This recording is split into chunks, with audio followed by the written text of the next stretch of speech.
আপনার Facebook পেজটি আপনি অনলি ২ মিনিটে ডিলিট করতে পারেন। কিভাবে করবেন? চলুন আপনাদেরকে প্র্যাকটিক্যালি দেখাই। শুরুতেই আপনি আপনার Facebook অ্যাপটিতে ওপেন করবেন। Facebook অ্যাপটি ওপেন করার পর আপনার এখান থেকে দেখতে পারবেন কর্নারে আপনার দেখতে পারবেন 3 ডট, আপনার 3 ডটে ক্লিক করবেন বা প্রোফাইলের আইকন থাকবে সেটাতে ক্লিক করবেন।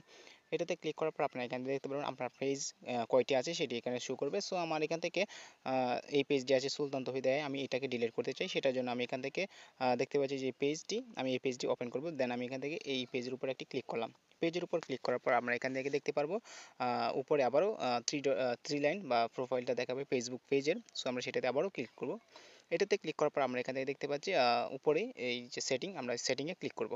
সেটিংয়ে ক্লিক করার পর বেশ কিছু অপশন শো করবে, সেখান থেকে আপনারা একটু নিচে চলে আসবেন। নিচে আসার পর এখান থেকে দেখতে পারবেন বেশ কিছু অপশন, সেখান থেকে আপনারা খুঁজে বের করবেন অ্যাক্সেস কন্ট্রোল বলে একটি অপশন থাকবে। দেন আপনারা এখান থেকে অ্যাক্সেস কন্ট্রোল অপশনটিতে খুঁজে বের করে তারপর আপনারা এখান থেকে ক্লিক করবেন। সো এখান থেকে দেখতে পাচ্ছেন যে অ্যাক্সেস কন্ট্রোল, আপনারা দেখতে পাচ্ছেন এটাতে আমি ক্লিক করব। অ্যাক্সেস কন্ট্রোল এটাতে ক্লিক করার পর দুইটি অপশন শো করবে, একটি হচ্ছে ডিঅ্যাক্টিভ পেজ, আরেকটি হচ্ছে ডিলিট পেজ। সো আপনারা এখান থেকে কোনটি সিলেক্ট করবেন, সেটা হচ্ছে আপনারা এখান থেকে ডিলিট পেজটি সিলেক্ট করবেন।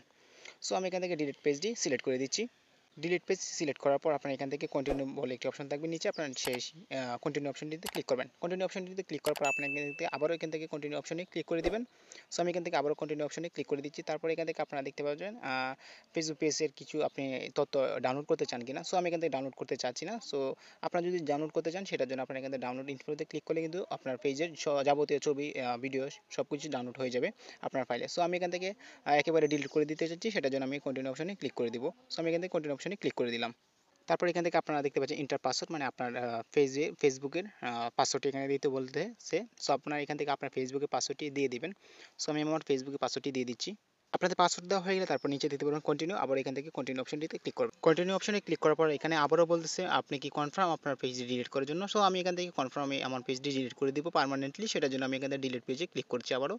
সো এখান থেকে আমি ডিলিট পেজে ক্লিক করে দিলাম। তারপর এখান থেকে একটু লোডিং নিবে, লোডিং শেষে কিন্তু আপনারা দেখতে পারবেন আপনার পেজটি কিন্তু চিরতরের জন্য পেজটি ডিলিট হয়ে যাবে। সো আমি আপনাদের দেখাচ্ছি আমার পেজটি আছে কিনা। সো আমি এখান থেকে আবারও এটাতে ক্লিক করে দিচ্ছি।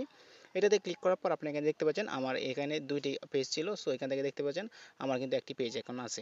তো আমি যে পেজটি ডিলিট করছি সেই পেজটির নাম হচ্ছে সুলতান তৌহিদ AI। সো এই পেজটি কিন্তু আমি আপনাদের সামনে সরাসরি ডিলিট করে দেখালাম পার্মানেন্টলি। সো এইভাবে কিন্তু আপনারা খুব সহজেই ডিলিট করতে পারবেন। সো ভিডিওটি আপনার কাছে কেমন লেগেছে তা অবশ্যই কমেন্ট করে জানিয়ে দেবেন। আপনি এরকম নিত্য নতুন ভিডিও পাওয়ার জন্য আমাদের চ্যানেলটি সাবস্ক্রাইব করে পাশে থাকবেন। সো ধন্যবাদ সবাইকে, দেখা হচ্ছে খুব শীঘ্রই নতুন ভিডিওতে।